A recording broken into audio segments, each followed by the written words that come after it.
edition.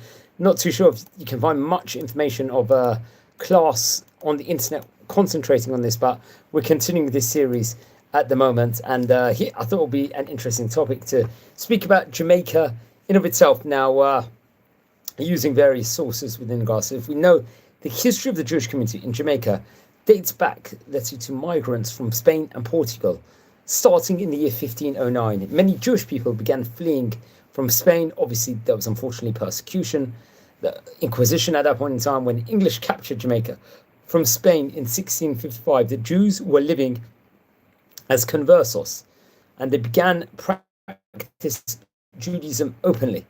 And by 1611, I think it was, the island of Jamaica had reached an estimated population of 2,500 Jewish people. So that was a modest, let's just say, population in of its own right. So that's very interesting. Again, the first Jewish people reported to have come to the island during the Spanish occupation of the island was around 1494 all the way to 1655. An influx of Jews to Jamaica in the 17th century. There were multiple synagogues were constructed across the island in such cities as Montego Bay, Spanish Town, Port Royal, and Kingston. A synagogue built in Spanish Town, the Sephardic Kahal Kadosh Neve Shalom, let's say habitation of peace, you can translate that, was consecrated back in the year 1704. Jewish people came from Spain and Portugal, having fled obviously the Spanish Inquisition. During the Spanish Inquisition, the Spanish government required the Jewish people to leave the country or convert to Catholicism at that point in time. Now, we've spoken about this on various videos before. We've already spoken about a lot of the South American countries and a few of the countries in Americas, respectively, which have had some stories in of itself. Now, I think the punishment for disobedience, unfortunately, was to lose a life. And that's what's reported over. To conceal their identity, they referred to themselves as Portuguese or Spanish and practiced their religion secretly. At that time, I think the English conquest of the island in 1655, there was General Robert Venables, recorded the presence of many Portuguese in Jamaica, pertaining, let's say, the details to how many times or any of these Portuguese were Jews or new Christians. I think that wasn't necessarily known. Also, I think it was unclear how many of these, let's say, possible new Christians would convert to Judaism. That's what's reported over. The Portuguese on the island were often persecuted by the Spanish, and so many helped the English with their invasion at that stage in time. So the Jewish people were allowed to remain after conquest and began to practice at that stage, I believe, their religion openly. So very interesting. Now, we've spoken about Oliver Cromwell before. I think we spoke about him in the video of Rabbi Menashe ben Israel. I think we did a special feature on him, I think in the previous Tisha B'Av, if I'm not mistaken. And so they were granted English citizenship by Oliver Cromwell, which was confirmed, I think, in 1660 by King Charles II of England. Many Jewish people at that stage in time, we can state over, became a place they could live in without the fear of persecution. Jews from Amsterdam, Bordeaux, Bayonne moved to Jamaica, and mostly residing in Port Royal. Now, Port Royal even had what was called a, let's say, Jewish street in itself. 1672, I think 31 Port Royal merchants petitioned the governor, complaining of large numbers of Jewish retail merchandise active on the island. So anyone joining in, we're exploring the history of the country Jamaica, the Jewish history within regards to Jamaica here on this special edition over here. I think there was a man of the name Abraham Blavelt, who was a Dutch Jewish pirate, privateer, and explorer of Central America and the Western Caribbean. Let's just say, after whom the towns of Bluefields, Nicaragua, and Bluefields, Jamaica, was both named. Who was he? He was, as we said before, just to mention a few words in regards to Abraham over here. He was quite well known. He was one of the last Dutch conquerors of the mid-17th century and was first recorded exploring coasts of the Mosquita in service of the Dutch West Indies, respectively. So he was a very famous man of his time, and much is actually chronicled within regards to Abraham. That's something we have to point over here. I think come up to the year 1719, the synagogue, the Kahal Kadosh Neve Tzedek, was built. It was originally planned to turn Jamaica into an agricultural powerhouse, but this, I think, plan didn't materialize. However, for local merchants, Port Royal became a successful centre for trade. It was an attractive place to trade commodities such as gold, silver, porcelain, embroidery, and silk. The Jews participated well, particularly in the trade of silver and gold, and in money changing. This success, however, I think led to some sort of backlash. I think there was English Jamaican merchants who accused Jamaican Jews of coin clipping, a method of, let's say, shaving off precious material from money and putting it back into the circulation or face value. Such accusations occurred many times. Let's say this would bring resentment, which led to a coalition of legislative council that represented English Jamaican merchants and planters in the year 1691. For example, I think council petitioned to the Crown that Jamaican Jews were evading taxes. Some had found these accusations obviously to be false or exaggerated because the Jews did not play a large role in accordance with the economics of Port Royal. So very interesting. Anyone's tuning in at the moment, we are recording a video of the Jewish community of Jamaica here in this special edition today. So please, everyone, welcome if you're new to the channel, and we can learn about just what's happened in the country Jamaica over the years recently. I think it's a very, very special edition, and we very much like in this channel to explore what went on in various different countries at different points in time, and special privilege obviously today to speak about the country Jamaica. We spoke about Costa Rica, we spoke about Panama, I think in recent times. We spoke about many South American countries if you look back at the work that we did last week. So it's always a privilege to continue speaking about Jamaica, a country with a lot of heritage, country that we've mentioned about in other videos before also. And we did mention about a few of the rabbis who we're going to speak about today in today's special edition of here, friends. So anyone tuning in, welcome to the channel. Okay, so let's continue. At the moment, I've already spoken about the English at that point in time, and the Port Royal. And I think it was in 1815, there was a fire destroyed all of Port Royal. Many Jews left Port Royal for another Jamaican town that was called Kingston, where a new economy was flourishing with commercial success. The Jews in Kingston provided 4 mayors, many justices of peace, members of parliament, and countless builders, dentists, doctors, teachers, lawyers, actors. The community of Ashkenazi Jews in Kingston were called the English and German congregation. In 1787, they would build a synagogue called Shanget Yosher. There had been an Ashkenazi synagogue in the 19th century called Rotzfeit Tzedek, but it was later united with the Sephardic congregation in the year 1850. I think by 1720, 18% of the population of Kingston was Jewish. For the most part, Jewish people would be practicing Orthodox rituals and customs. A Jewish population was also part, let's say, of there was slave-owning class at that ancient time, and yeah, that's something that we have to say about. Okay, among the Jewish community's religious leaders during the 1800s was someone named Rabbi Dr. Isaac Lopez. He lived between 1780 to 1854. He's a key figure. He was, let's say something about him. First of all, he was born in Curaçao.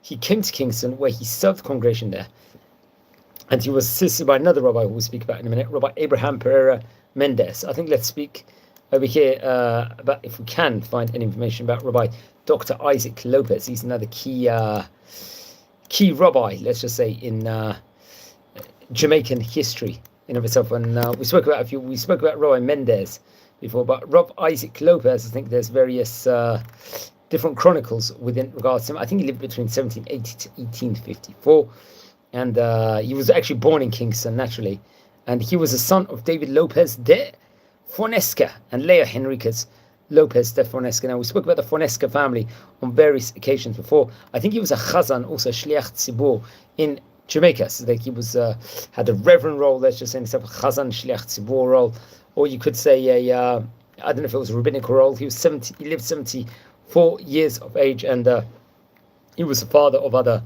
people, including Elias Chaim Lopez, and yeah.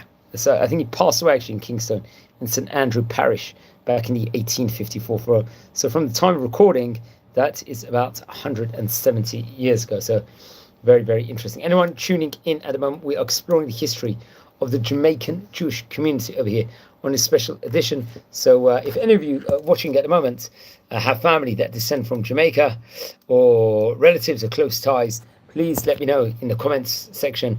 I really, really appreciate it.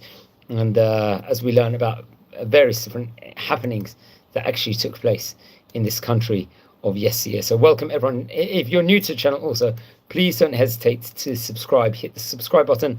We are nearing 8,000 subscribers at the moment, which is a phenomenal achievement, friends, and we're really going from strength to strength. I appreciate all the fantastic feedback that we are getting constantly from all great people, and I recommend also everyone to look over the previous section of the other videos we recorded on the different countries of yesteryear. This is probably about the 20th country we are speaking about at the moment, which is a phenomenal achievement, friends, and really going from strength to strength. That's something I definitely do have to point out at the moment. Okay, so we're speaking about Jamaica now, as we'll get some more information within regards to the country. Okay, so as I said before, so he was assisted by Dr. Isaac Lopez by another rabbi, Rabbi Abraham Pereira Mendez, who later called to be the minister of the Montego community. Now, he's another key rabbi who we've mentioned about before. I think we recorded a video about him. He lived between 1825 to 1893.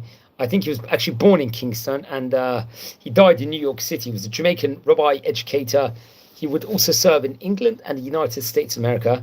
I think he was the first master of the Bet Limud School of Kingston. Would resign, I think, later in order to go to London. Let's just say at that point in time, he would actually study under Dr. David Meldola, the son of Rabbi Rafael Meldola. Remember, I think Rabbi Rafael Meldola was a chief rabbi of Sephardic Spanish-Portuguese community in of itself, as well as his father-in-law would be Rabbi Abraham Pereira Mendez, was Rev D.A. de Sola, another famous rabbi who lived between 1796 to 1860, was both a rabbi and an author from Amsterdam, also known as the Learned Hazen, the learned cantor in of itself. I think he would return to Jamaica. I would assist Rabbi or Reverend Isaac Lopez in the Kingston Sephardic congregation, and he would take on various different other importances. He'd go back to England, to Birmingham, if I'm not mistaken. I think he would eventually go to the Torah Synagogue in Newport in Rhode Island, and was, I think, connected very much to the congregation She'erit Yisrael, which we've spoken about before. And it's interesting, Rob Mendez would have two sons, also become famous people. One of them was Frederick de Sola Mendez, who, he was a rabbi. Also, he was an author, he was an editor, another key person, especially in the British Jewry, and also in New York. He was very, very much in. That's one of his children, who was a writer also, let's just say in itself. He would become the rabbi of the West End Synagogue. Another one of his sons would be Henry Pereira Mendez, who would also be an, let's say, American-born rabbi, and very much was busy, once again, in Birmingham and in England, and he actually passed away in New York City. Yeah, his Hebrew name, I think, was Chaim, so it was also Chaim Pereira Mendez in of itself, and had a broad education, let's just say, in itself, and had a very decorative rabbinic career. I think especially in Manchester, he was a rabbi in Congregation She'erit Yisrael, respectively, and he was a professor of homiletics, I believe, in the Yeshiva Isaac Elchanan from 1917 to 1920, and did a lot of musical contributions, let's just say, in itself, and a lot of Zionistic activity, and wrote loads of books. So he was a famous rabbi of his time. That's something that we should point out. Okay, so let's continue. So at the beginning of the 20th century, the Jamaica, the population began introducing, at that stage in time, I think there was leanings to go away from Orthodox Judaism, more progressive Judaism to their rituals. And let's just say there was that combination of reform and conservative rituals. Obviously, this will have a devastating effect on Jewry. And I think many of the parts, let's say, they looked at a specific new world, and Jamaica offered a type of place for Jewish people. And they felt at peace, I think, with life, even though there was certain restrictions, such as not being able to vote or hold office. In 1826, free people of color were on track to gain equal rights to Jamaica, and the Jewish community noticed the possible threat of being the only group in Jamaica without voting rights. Thus, the Jews decided to fight for the right through petitions to the English government. They attained full political rights in 1831. The status of British citizens enabled ownership of property by Jews, and I think the victory proved to be significant, not just for Jews of Jamaica, but also elsewhere. And I think it was in 1832 The Jews in London used the victory in Jamaica as reasoning for their own rights to such freedoms. That same year, I think Canada had a similar story unfolded, as Jewish people were granted same political rights as their Christian counterparts. Now, obviously, Jamaica's Jewish population was never very large, but the contribution to the economic and commercial life of the nation was very, very important, and let's say played a huge role in of itself, respectively. So that's something that we definitely must have to point out over here in this special edition. Anyone joining us live at the moment, we're exploring the history of the Jamaican Jewish community here on this special edition. So please, everyone, welcome and enjoy the good content. So more modern times, let's talk about. So only, I think, 506 people were religiously or are religiously practicing Jews in Jamaica, and most Jews migrated out of Jamaica. Many are non-practicing. It's recorded over 2,000 Jamaicans religiously identify as Jewish people. The main common surnames, let's say, are mostly of Portuguese origin, especially Alexander, Barrett, Bab, Benjamin, Bent, Carvalho, Codner, de Aguilera, de Costa, de Souza, de Cohen, de Leon, Henriquez, Levy, Lindo, and so on and so forth. Myers, Magnus, Nunez, Rodriguez, I believe, also. And some of these surnames were made to sound more English in order to blend, just as they were the British Jamaican community. An example, for example, is De La Roche being changed to Roche, I believe, and Eben, if I'm not mistaken. The Iabanes changed the Ebax. And I think recently Chabad Lubavitch would open a branch in 2014, serving locals as well as welcome center for international visitors. So what are the institutions? There's the Shari Shalom Synagogue of Kingston, first built in 1885. I think it was only a synagogue in the country until 2014, when obviously Chabad opened the Montego Bay. We're going to speak a bit about this specific synagogue respectively over here, but in of these videos we like to explore what were the synagogues like of the other countries. So the Shari Shalom Synagogue, also known as United Congregation of Israelites, I think it actually currently was a reform, or I once said in some Reformed Jewish congregation. I'm not too sure about now.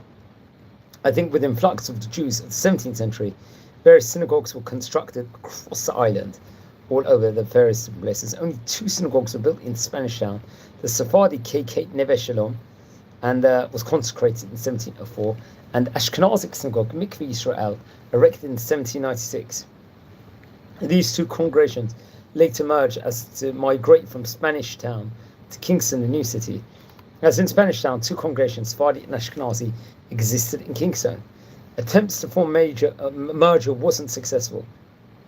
The United Congregation of Israelites constructed the original Shari Shalom Synagogue in 1885, but I think an earthquake reported over had destroyed it, and it was consecrated by the Henriquez brothers in 1912.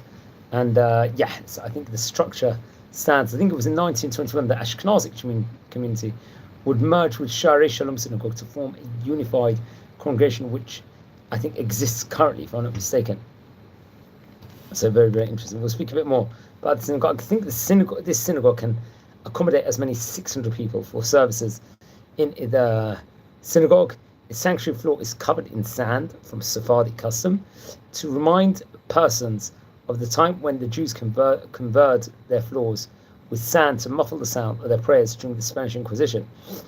The sanctuary also, I think, features a 52-stop pipe organ. It was originally an Orthodox community, but then I think now it belongs to the Reform branch of Judaism, and will do prayers both not just in Hebrew, also in English.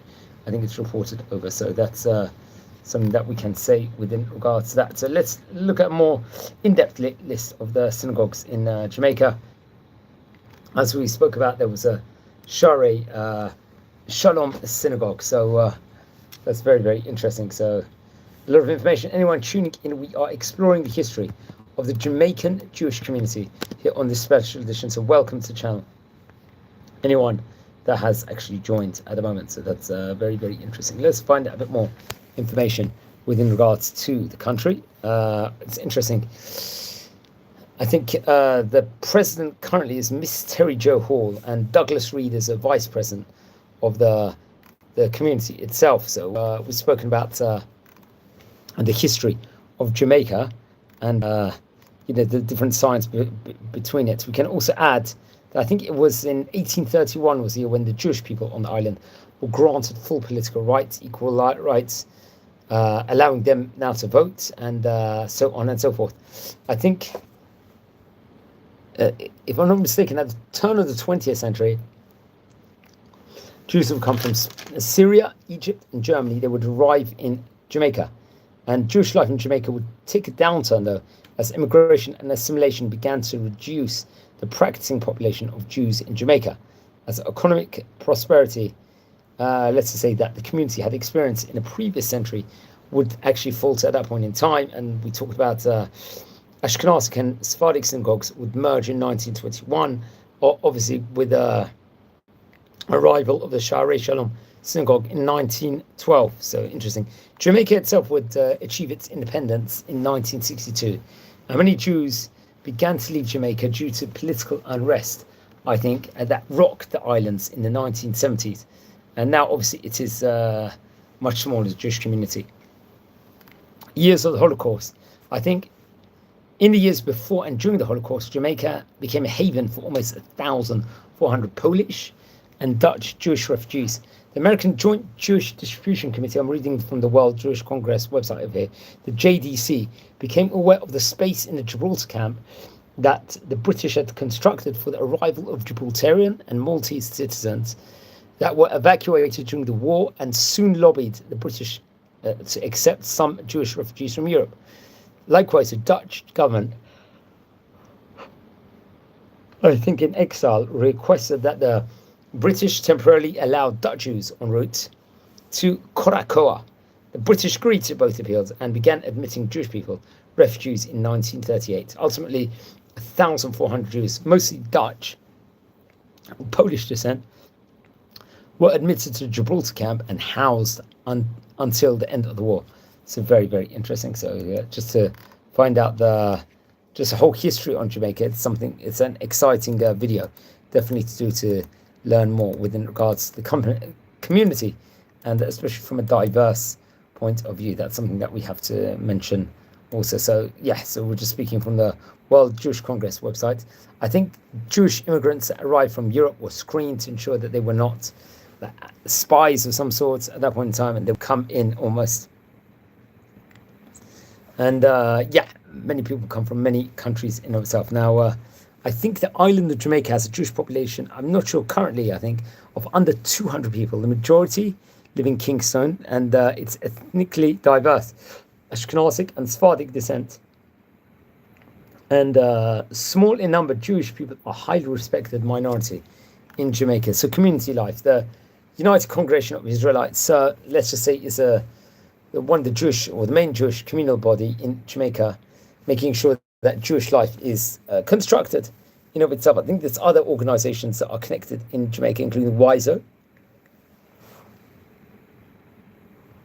Also, I think the B'nai B'rith, Home for the Elderly, Neve Shalom Institute, which will work, let's say, to protect historical Jewish remains from the colonial Jamaica, respectively. I think Jewish community events are centered around the United Congregation of the Israelites, and also Chabad in Montego Bay. Community experienced, let's say, some fragmentation over decades, but the appointment, I think, yeah, it's a very, very interesting. Things would actually change at that point in time. So, yeah, very interesting. As we said before, that it's connected. I think it went more towards the side of the Reform side. They would have a rabbi, I think Rabbi Denner Evan Kaplan, that will come into Jamaica. He happens to be a Reform rabbi and an author, let's just say, and he's well known for his writings of Reform and American Judaism. So obviously Orthodox Jews like ourselves will want to aspire for an Orthodox, let's say, atmosphere in of itself. But this is just a historic class of one shape or form at the moment that we're doing. Yeah, so religious and cultural life. There's only one functioning synagogue in Jerusalem, in Jamaica, the Sha'arei Shalom synagogue, which follows a fusion of Sephardic and Ashkenazic rites. And as I said before, I think they follow the Reform tradition. But also a Chabad operates in Kingston. So, which is very, very interesting. So, Sha'arei Shalom Synagogue, I think, has a progressive Shabbat evening service, morning services, evening services, I think. And they do the major festivals, such as obviously Shavuot and the High Holy Days, where I think a lot of people will also attend. So some facts within the community. Jamaica has a long history of Jewish pirates, as we mentioned before. We spoke about it. And due to the island's nation's past as both Spanish and British colony, Jamaican Jewry is a unique mix of Spanish-Portuguese tradition and modern British, let's just say, more liberal and American form practices.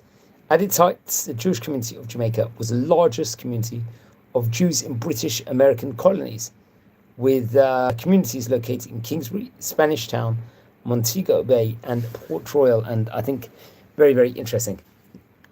Jews in Jamaica obtained full political rights in the 1831, a year before the English counterparts, and 2 years before the Canadian counterparts. Both of them, let's say, movements took inspiration from the Jamaican Jewish movement in their demands for emancipation. Now, another thing, the Jewish people were so prominent in Jamaica's society in the 19th century that in 1849, the House of Assembly, the Jamaican Colonial House of Parliament, did not gather on Yom Kippur. So very interesting. Now, Jewish education over here. So I think there's a Hillel Academy, if I'm not mistaken, that has an elementary and a high school, as well as a Hebrew school. I think education programs, Star Club, B'nai Mitzvah program, also respectively. So Jewish media, there's no official Jewish newspapers. That's something that we have to point out over here. But I think Shari Shalom Synagogue will bring about a newsletter, if I'm not mistaken, relations with Israel. October 2016, Jamaica refused to attend the UNESCO vote that ignored Jewish ties to Temple Mount in Jerusalem. In January of the next year, the Jamaican Prime Minister Andre Holness became the first Jamaican PM to visit Israel since the establishment of diplomatic relations between the two countries. And and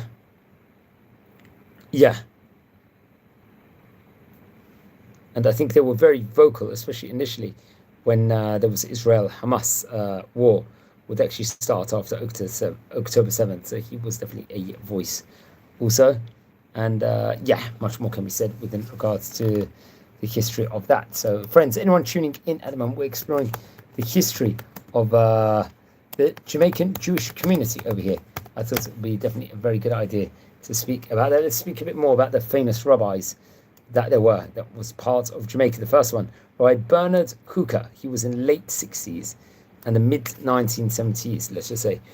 And he would do weekly program of offer advice to people of all backgrounds. That's the first things we can say within regards to him. He was, I think he was more on the liberal side, if I'm not mistaken. So he was obviously there many, many years ago. So I think he's chronicled over some information within regards to him.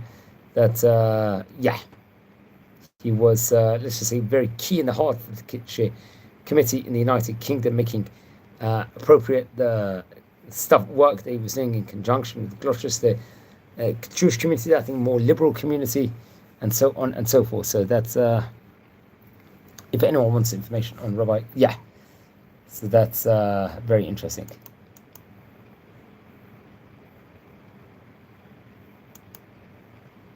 As we're just exploring more within regards to the country of Jamaica. Anyone that's tuned in at the moment, please subscribe to the channel. We are nearing at the moment 8,000 subscribers, which is a phenomenal achievement at the moment. And I didn't think we would ever come to, let's just say, such a peak at any stage in time. Okay, so other rabbis. Rabbi Joseph Ben David Pardo. He was another great rabbi, I believe, in Jamaica. That's something that we have to definitely point out over here. And let's explore a bit within regards to him. He was born in, I believe, 1626, if I'm not mistaken, and passed away in 1684. So that's very interesting. So he was late 1600s. He was a respected Chacham. He was a rabbinical scholar. He served the community in Port Royal and was referred to, as written in his gravestone, as a famous and learned leader, Rabbi Josiah Ben David Pardo. Let's say something within regards to him at the moment, because I think it's definitely appropriate. He lived between 1626 till 1684. He was a Dutch rabbi, a Chacham. He would serve as rabbi of Wilmstead in Curacao and in Port Royal, I believe, in Jamaica. And he was born actually in the Netherlands to Rabbi David Pardo and Rachel Pardo, respectively. Remember, Rabbi David Pardo was not a famous rabbi he's talking about. Famous rabbi from Salonika, if I'm not mistaken. And he would also be very much a part of the Kahila in Amsterdam. Now, Robert Josiah was born in 1626 in Amsterdam. It's Rabbi David Pardo, as mentioned before, and Rabbanit Rachel Pardo Sanchez. And he actually descended, I think, from a Sephardic rabbinical family of Venice. So Amsterdam and Saloniki. Josiah's grandfather, Joseph Pardo, who passed away in 1619, was born in Saloniki and served as rabbi of Venice. So Rabbi Josiah's father, David Pardo, served as a rabbi of Amsterdam since 1618, and Rabbi Josiah was a disciple and son-in-law of Rabbi Saul Levi Mortera, so also known as he himself was a disciple of Leon de Macadina. It's very, very interesting. So yeah, we're just exploring about it. Just Rabbi Josiah was a teacher, I think, at the Yeshiva de Pontes in Amsterdam. He served as first leader of the congregation Mikveh Yisrael, if I'm not mistaken. He established school, several institutions for the community, and did huge amount, let's just say, in of itself. So I think Rabbi Josiah eventually would leave Jamaica, I think shortly before he passed away in 1683. And yeah, he would progress, let's just say, in of itself. So that's something that we've got to point out. I think he would have a son, Rabbi Shaul Pardo, who passed away in 1702, who moved to New York when he was the first chazan of the first New York Jewish congregation, Shearith Yisrael. Later he would return to Curacao to join the aunt, I think at that point in time, Rachel Dovella, who was Josiah's sister-in-law or half-sister from the first marriage of his father. So very interesting. So I think we spoke already about Rabbi Henry Pereira Mendez. Now, Rabbi Yaakov Raskin, I think, is the current rabbi. He was the chief rabbi and director of Chabad of Jamaica, something that we have to point out. And Rabbi Denner Evan Kaplan, once again, he is definitely connected to the more liberal side of the movements. And he's got, you come inside, there's a lot of options. There's so many people learning there from so many different backgrounds. That's something. And the Chabad representative is Rabbi Yaakov Raskin. I think he's been there since 2014, since he was called in. So that's something interesting. So the amount of work that Am Yisrael is doing is very, very important. And yeah, so we're just exploring history over here of Jamaican Jewry. So on the special edition. So if any of you have visited before Jamaica, I really appreciate it. So let me know more information within regards to the country over here as we try and explore, learn, and educate. Okay, so you could say Rabbi Josiah ben David Pardo was arguably one of the famous rabbis over there. That's something that we should definitely point out. And there's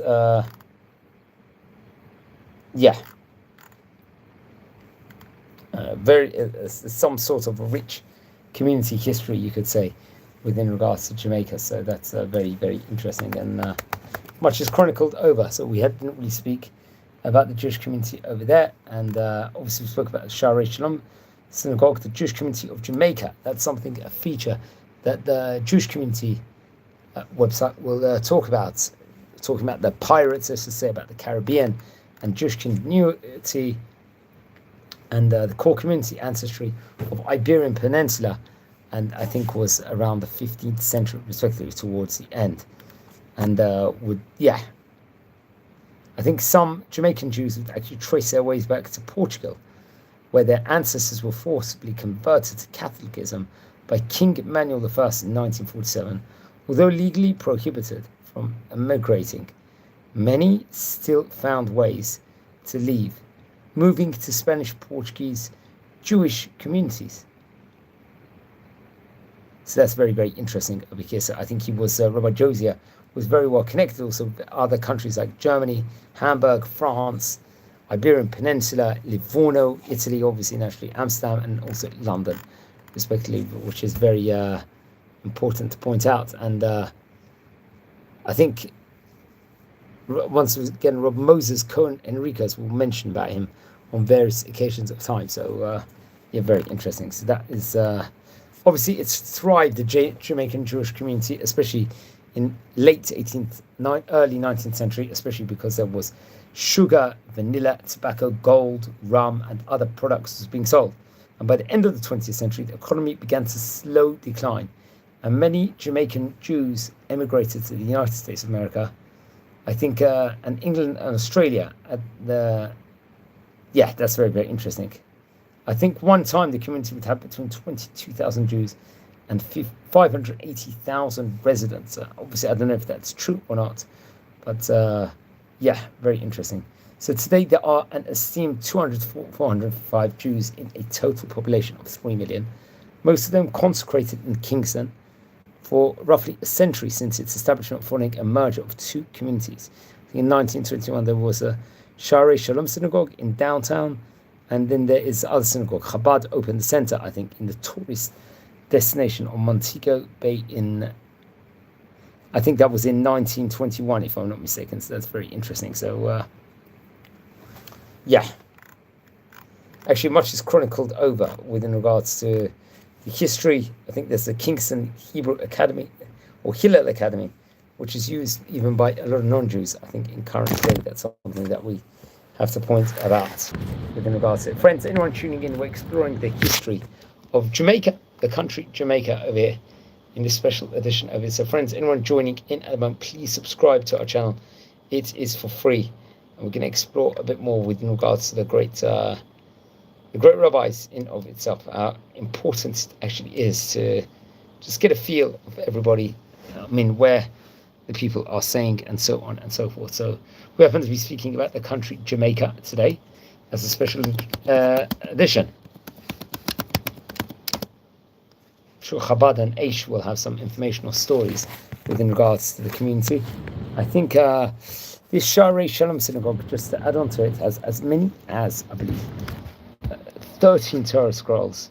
That's something that we have to point out about the famous place in itself. So we talked about the Chabad there also, and very interesting. So that obviously was a place. The Jews of Jamaica. There's another nice article within regards to that, and just so that people will actually know. It's obviously one of the most popular tourist destinations. So, it happens to be Machon Meir, if I'm not mistaken. Being in yeshiva is a haven from the Inquisition. There was someone named Christopher Columbus visited Germany on his second trip to the New World.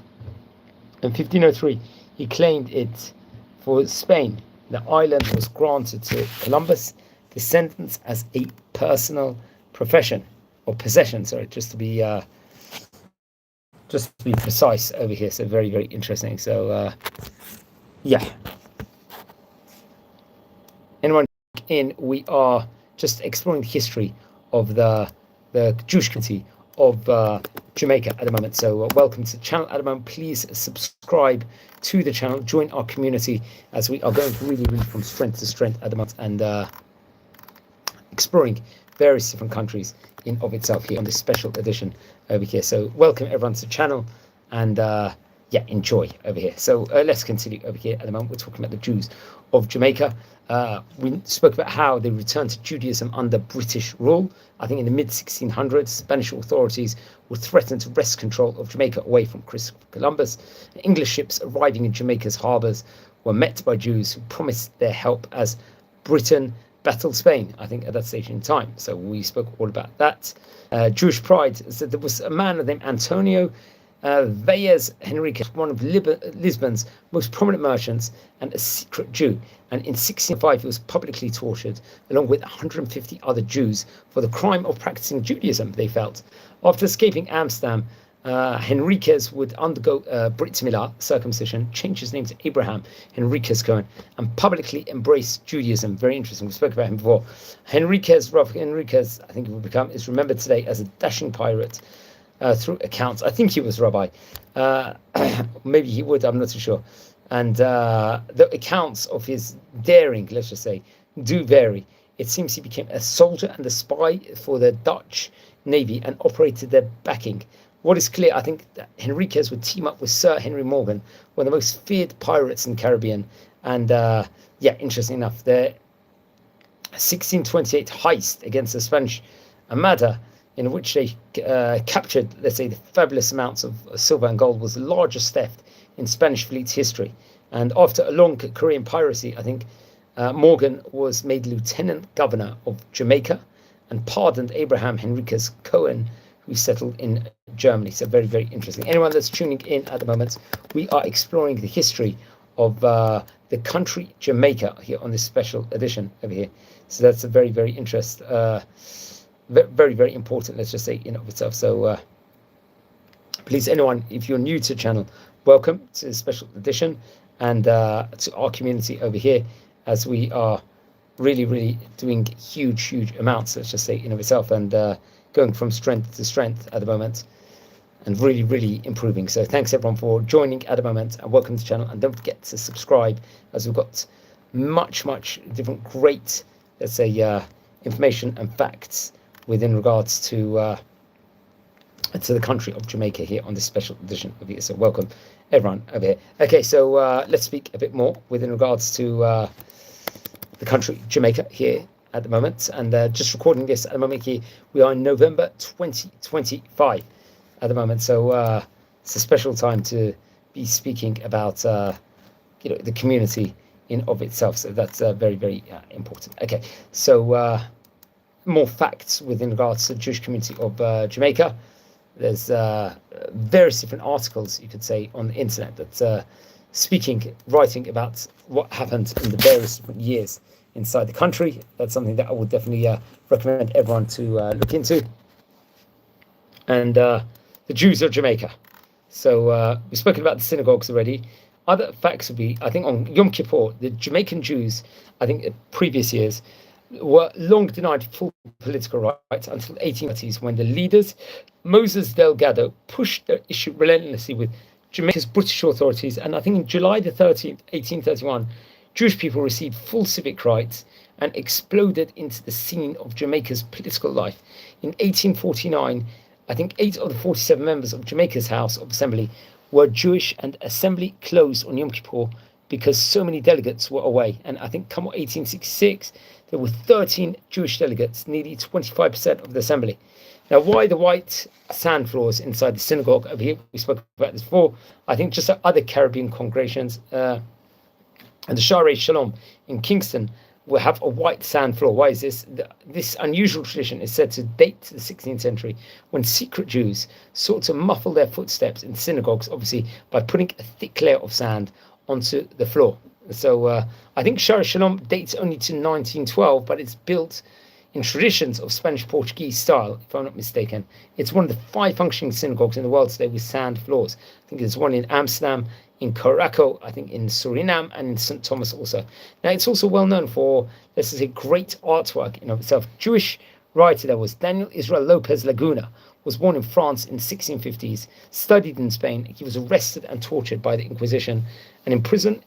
When he was imprisoned, he comforted himself by thinking of Hebrew Psalms, Tehillim, and decided to translate these timeless prayers into Spanish, should he ever be released. Now, Laguna eventually was let out of prison, fled to Jamaica, embraced Jewish identity. His work, Espejo Fiel de Fides, Quay Conte, Los Palmas de David in verso, was published in 1720 and became a sensation, I think, at that point in time. There was another man, Isaac Mendez del Cerri, Jamaica's, and let's just say in of itself. So he's very interesting. Now, another interesting is there's famous Jamaican Jewish sweets, and a special cookery writer, someone named Marilyn Del Vente, that recalls eating sweets after fast Yom Kippur in Jamaica.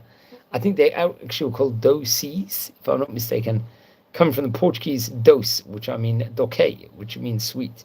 Let's just say in of itself. I think, so there's different traditional Jamaican dishes, if I'm not mistaken. And there's also been, I think, recently a kosher revival in Jamaica, where it's become much more popular, kashrut in of itself. So that's something that we have to also point out over here as an extra bit of information. Everyone that's tuning in, we're exploring the country of Jamaica over here. Very interesting, the various different rabbis, synagogues there was, and what actually went on in that specific timeline in of itself. So that's very, very interesting. So now, as for Rabbi Yaakov and Rabbinit Mushkit Raskin, I think are currently the rabbis of Jamaica, Rabbi Rebbitzin of Jamaica, just to be precise. I think there was also Jamaica's rabbi. So yeah, very, very interesting. So the community itself, I don't think is as orthodox as some of the communities, I think, currently. But there is a Chabad presence also. That's something that we have to point out also. So it's very, very interesting. And it's interesting also to explore about all the different rabbis of yesteryear also. I think that's very exciting also. And yeah, it's a lot of information, you could say.